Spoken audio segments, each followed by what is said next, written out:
Ay, salamat po, Bishop.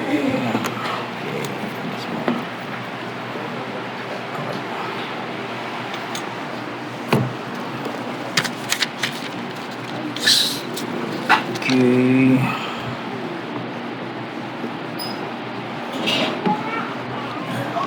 Gusto ko pong simulan yung talata natin sa verse 39. English po itong gagamitin ko. Minor lang naman. Luke 23 verse 39 to 43. One of the criminals who were hanged railed at him, saying, "Are you not the Christ? Save yourself and us." But the other rebuked him, saying, "Do you not fear God, since you are under the same sentence of condemnation? And we indeed justly, for we are receiving the due reward of our deeds. But this man has done nothing wrong." And he said, "Jesus, remember me when you come into your kingdom." And he said to him, "Truly, I say to you, today you will be with me in paradise." Tayo po'y manalangin. Pakilang Diyos sa mangal sa pangalan po ng aming Panginoon Jesus. Ipaunawa niyo po sa aming mabuti ang ikalawang pangungusap niyo nito. Pangungusap ng kaligtasan o katiyakan ng kaligtasan, Panginoon. Naway sumaamin, Panginoon, ang iyong Espiritu. Naway lubos naming maunawaan at maintindihan ito. Tigit sa lahat, Panginoon, maipamuhay namin sa aming buhay. Sa pangalan ng Jesus. Amen. Amen. Let's go.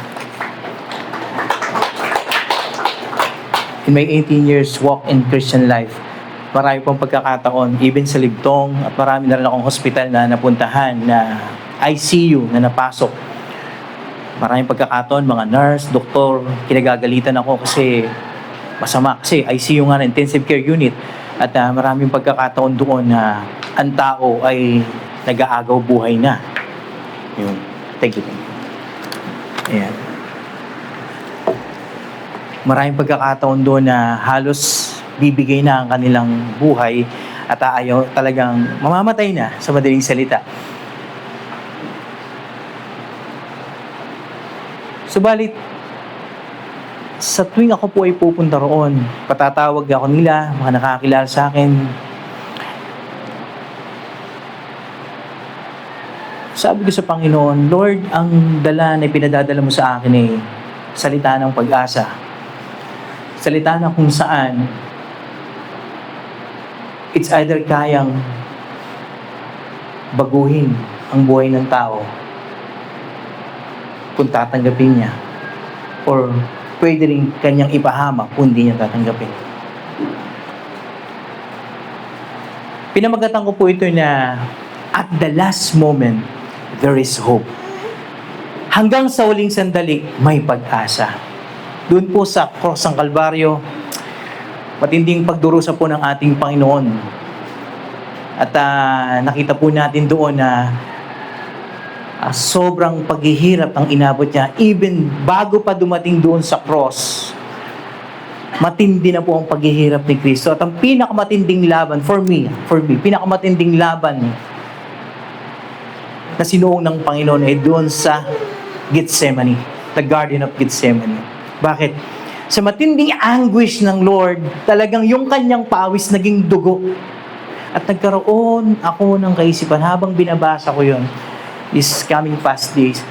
Sabi ko, is there scientific basis? Bakit naging dugo yung pawis ng Panginoon?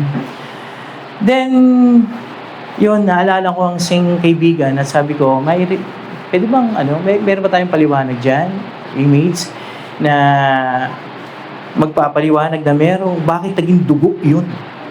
Yung matinding anguish ng Lord. Paki-plus mo nga, Paris. At meron siya sinend sa akin. So, eto. Ang tawag pala sa ganoon, yung sweat blood, kasi meron tayong sweat glands yung hematidrosis. A rare stress-induced condition where a person's sweat gland reflecting extreme anguish na naging dahilan, ayan, ito, yung kanya mga capillaries, yung mga ugat niya, nag-ruptured na. RUP, hindi yung rupture na, yung bumigay yung mga maliliit na ugat ng ating Panginoon. Kaya, habang siya nananalig sa matinding iniisip niya yung kanyang kalungkutan o halo-halo na, diyan kasi umiral na ang kanyang pagiging tao. Nagputukan na yung mga ugat niya sa tindi ng anguish. Kaya, ang tumulo sa kanya is dugo na, naging pawis niya. Sweat turns to blood of intense suffering. Mga kapatid, doon pa lang sa Gethsemane, napakatindi ng inabot ng Panginoon. At doon, dumating doon sa cross, physically, mas matinding hirap ang inabot niya. Subalit nang binabasa ko po ito, may nakatawag ng pansin sa akin doon. Yung dalawang thieves, dalawang bandido sila eh. Not just only magnanakaw eh. Nung inaaral ko yun, may nakita ko na ang sabi ni Josephus doon, bandido yung mga yun. Pag sinabing bandido, talagang iba ang mga ulo. Iba talaga silang talagang pumapatay, talagang nagnanakaw, hindi lang, matindi ang kanilang kasalanan. Kasama sila sa ipinapako doon sa cross. Dahil nung panahon na yon, sila ay kasama ding nag-aklas sa Roman Empire. Kaya sila kasama ring ipinako sa cross ni Jesus. Subalit, yung isa doon, ng insulto sa Diyos. Kung ikaw ang Kristo, ibaba mo tayo rito. Iligtas mo rin kami. Sinaway naman siya nung isa. Tumigil ka. Tayo, marapat dito, pero to hindi. Mga kapatid, nakita ko rin yung realization ng isang magnanakaw, ng isang masamang tao. Na-realize niya yung kanyang pagkukulang. In the midst of suffering, na-realize yung pagkukulang.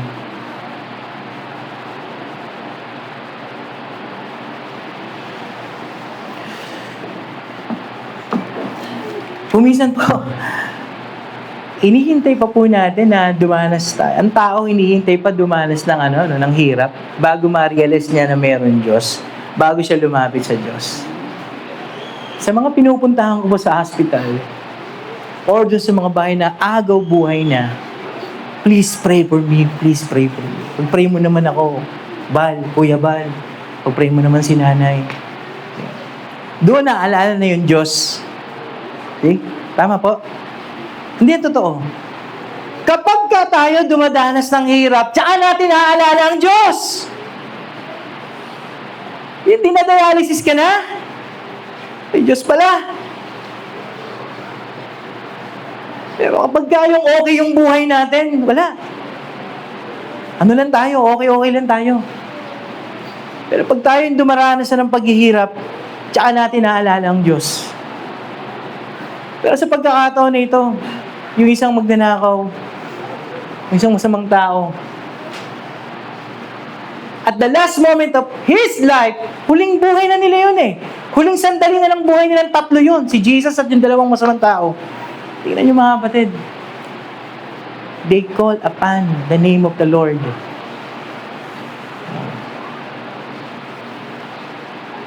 Sa may bigat na sandali po ng ating buhay, diyan po ay pinakikita na once we call upon the name of the Lord, yung totoo, hindi po tayo pahihindihan ng Panginoon. Ano sabi ng Lord dun sa isang magnanakaw? Today, you will be with me in paradise. Hindi na po sinumbatan ng Diyos yung tao. Hindi po kagaya nating mga tao na ipamumukha pa sa iyo mga pagkakamali mo bago ka patawarin. Tama, mali? Tama?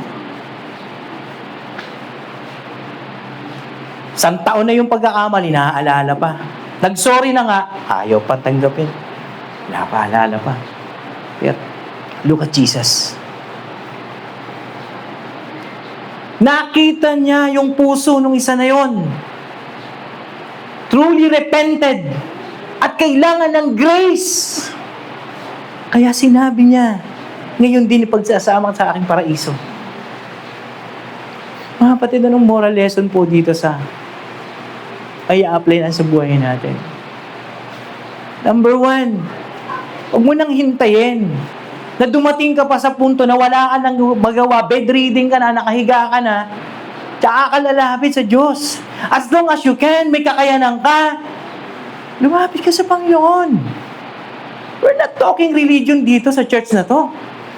Ang pinag-uusapan natin dito yung tungkol sa ginawa ni Kristo. Amen po ba?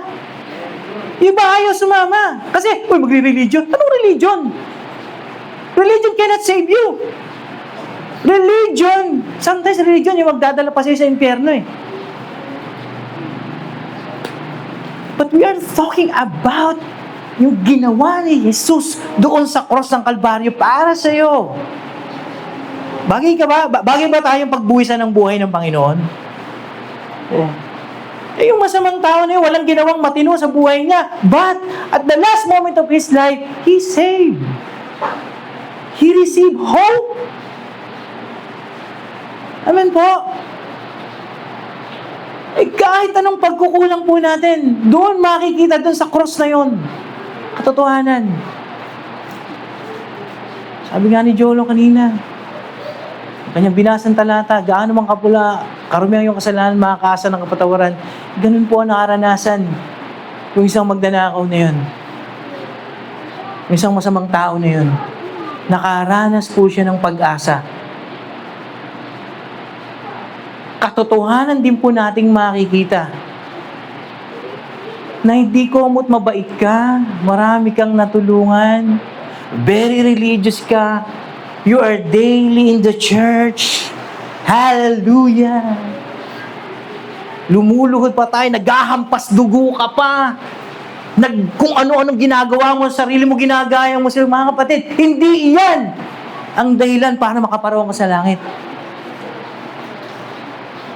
All you need to do is believe, repent.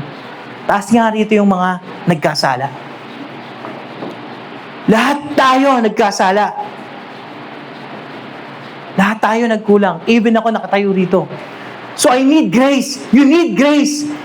Kailangan mo ang grasya ng Panginoon. Hindi mo kailangan ang pagpunta sa langit hindi yung pagiging mabait mo.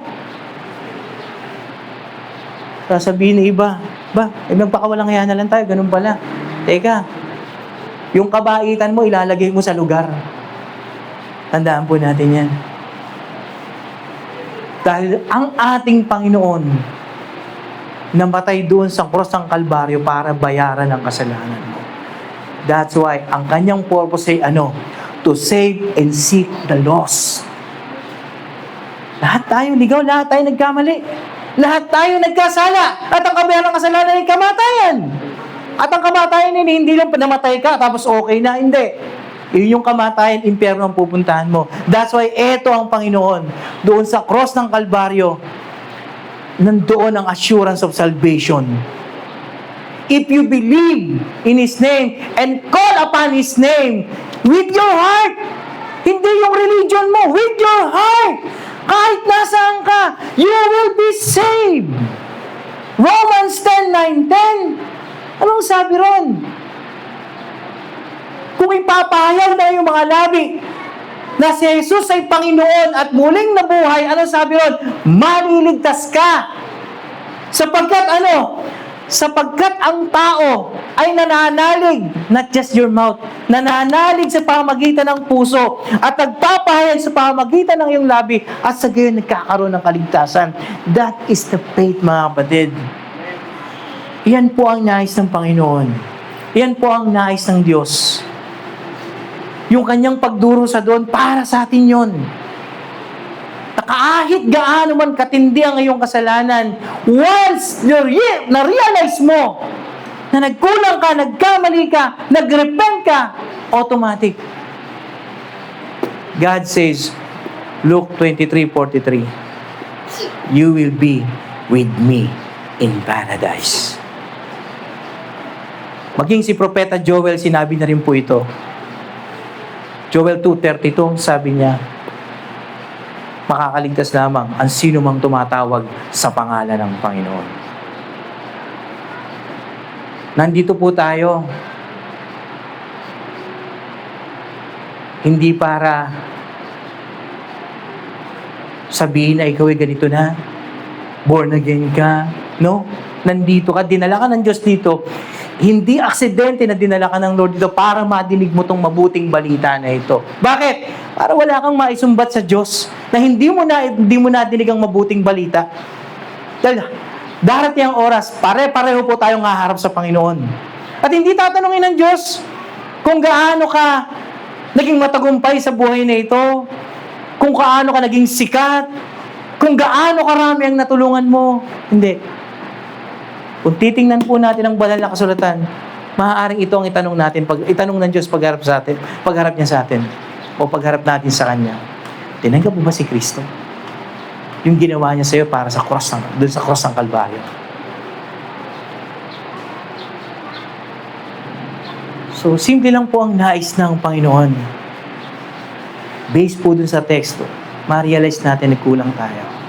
Kailangan natin ng grace. Kung sa tingin mo, hindi ka nagkasala, ay hindi mo kailangan ng grasya. Dahil nangangailangan lamang ng grasya, ay yung makasalanang nagsisi sa kanyang mga kasalanan. Tulad ng isang masamang tao na yan. Dahil ang Diyos nakahanda po na patawarin tayo at bigyan tayo ng panibagong pag-asa. Naniniwala po ako kung yung isang tao na yon, kung mabubuhay pa, tiyak na maglilingkod sa Diyos. Dahil ang sabi ng Panginoon, sabi ng Biblia, ang malaking pinatawad sa kasalanan, malaking paglilingkod. Mga kapatid, hindi po biro ang aming dinaanan. Bago po ako nakakilala sa Panginoon, pag tinitingnan ko sarili ko, hindi ko sukat akalain na makapagsasalita ako ng ganito. Natatawa yung mga kaklase ko pag sinesend ko yung mga picture ko. Hindi sila makapaniwala na nagsasalita na ako ng ganito ngayon. Binihisan ako ng Panginoon. Inalis ako ng Diyos sa burak ng kasalanan, burak ng kahalayan, bisyo lahat. Yung asawa ko, makailang beses umiiyak sa akin yan, ilang beses kong kinaliwayan. Pati bakla, pinatulang ko na. Mga kapatid, kung karumihan ng kasalanan din lang pag-uusapan, hindi ako nakahuli dyan. Kung bisyo din lang ang pag-uusapan, huwag niyo akong pagmalakihan kasi titiyakin ko sa inyo. Lahat natikman ko na. Pero tingnan niyo mga kapatid, nung na-realize ko, hindi ako nilikha ng Diyos para sa ganito lang. I repent. Tumawag ako sa Panginoon, Lord, if you are true, kung totoo ka, baguhin mo ang buhay ko. Awa po ng Panginoon, 18 taon na po ako naglalakad sa pananampalataya. Maraming mga struggle, maraming mga trials, pero naniwala ako, sinabi ng Panginoon sa Matthew 20:19-20, kasama niyo ako hanggang sa huling saglit ng buhay na ito. Nananangan. Kaya po ako biyaya ng Panginoon. Kahit nagkukulang ako, hindi ako nawawala sa gawain. Bakit? Maliwanag sa akin yung ginawa ng Panginoon. Hindi ako perpekto. Nagkukulang, nagkakamali. Pero nananatili ako sa gawain. Nananatili ako kay Lord. Bakit? Alam ko, pinatawad niya na ako eh. At kung nagkakamali man ako, bahagi ng proseso ng Diyos sa buhay ko. Kaya walang dahilan para umatras ako sa gawain ng Panginoon.